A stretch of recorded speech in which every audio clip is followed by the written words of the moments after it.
If you're using Affinity, you probably know that there is no good way of reducing the colors of an image or photo. You could try the Posterize filter, but this often creates not the result you're looking for. By setting the blend mode of the Posterize adjustment to luminosity, it gets a bit better. But the way Posterize works, you can't really control the number of colors. So for this reason, I created a simple color reducer tool.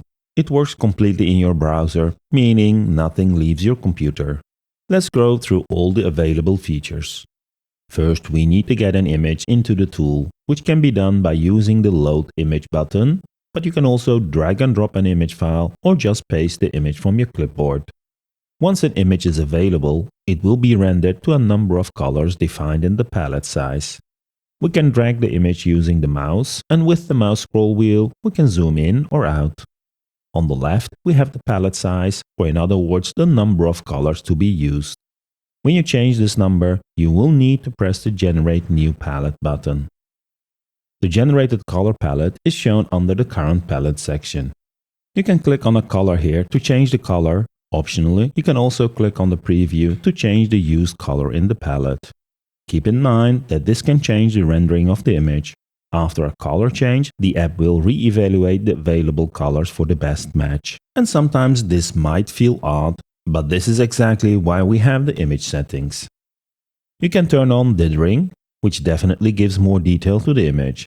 The next two options determine how the color palette is used. As I mentioned, by default, the best matching or the nearest colors are used to reduce the color in an image. When luminance is turned on, the app will map the colors based on luminance. The darker parts of the image will be replaced by lower luminance colors from the palette and the brighter colors with a higher luminance color. The gradient map option works very similar. But instead of using the luminance of the color in the color palette, it just assumes the first color is the darkest and the last color the brightest, very similar to a gradient map adjustment. If you don't want a split view, you can turn off the comparison switch. When Show the Used Color is turned on, the app will show the original color while moving with the mouse on the image and highlight the used color in the color palette which replaced the original color. The final option is the Forced Color option. When this is turned on, the app will not recalculate color reduction, but will replace the selected color with the new color, which gives you more control on what colors to use for specific parts in the image. For example, now with the Forced Color turned on, I can make sure the arrow is green. This, however, makes the other parts also green, but I can change another color in the color palette, for example add white, and press the Redraw view, which will force the app to try to remap the colors. Let me reset by generating a new palette. I can now set the colors I want to use in the palette directly, and by using the Redraw View button, the app will map those as closely as possible. Pretty cool. If you want to save your custom palette, you can press the Save button. You can give it a name and the colors are saved to your local storage. With the Import and Export buttons, you can save the colors to a file, which allows you to transfer or share them with another computer. The saved color palette is now available under the palette library. To get you started, it already includes some predefined palettes. After selecting a palette, it will be immediately applied. As you can see, the palette we saved a moment ago is also available.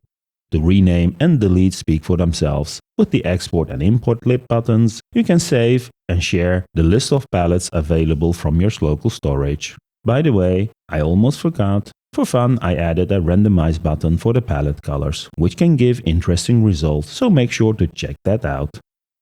For exporting the reduced color image, we have three options to export to. Select the option and press the Export button to save it to your computer.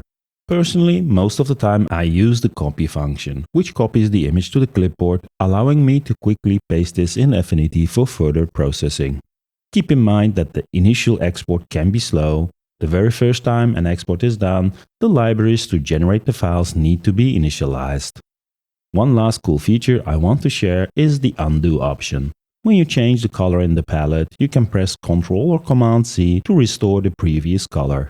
Keep in mind though that the undo history gets reset after a new image is loaded, a palette is regenerated or randomized. I haven't tested this tool on mobile, so I have no idea how that would work out. Your usage may vary, but it works great on a desktop with Chrome or Firefox. I hope this tool will be useful for you. Let me know in the comments what you think of it. Thanks again for tuning in. Hit the like and subscribe buttons before you leave, and see you in the next video.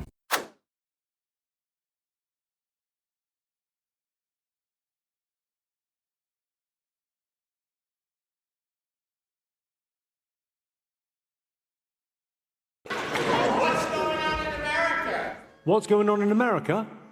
Well, do you want a proper answer or some bullshit?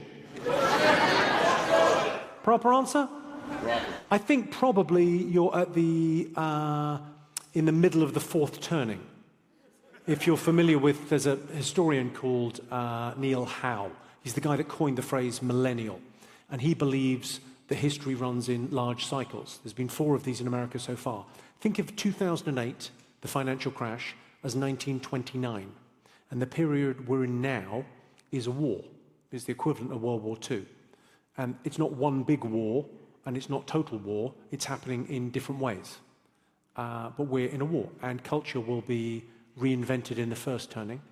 But America's going through this now. There's a revolution taking place. Because if you think about what a revolution is, it's the replacement of elites. And that's what's happening. Marxism was about the redistribution of wealth. American Marxism, which is what woke is, American Marxism, is about the redistribution of status. And status is being redistributed in America.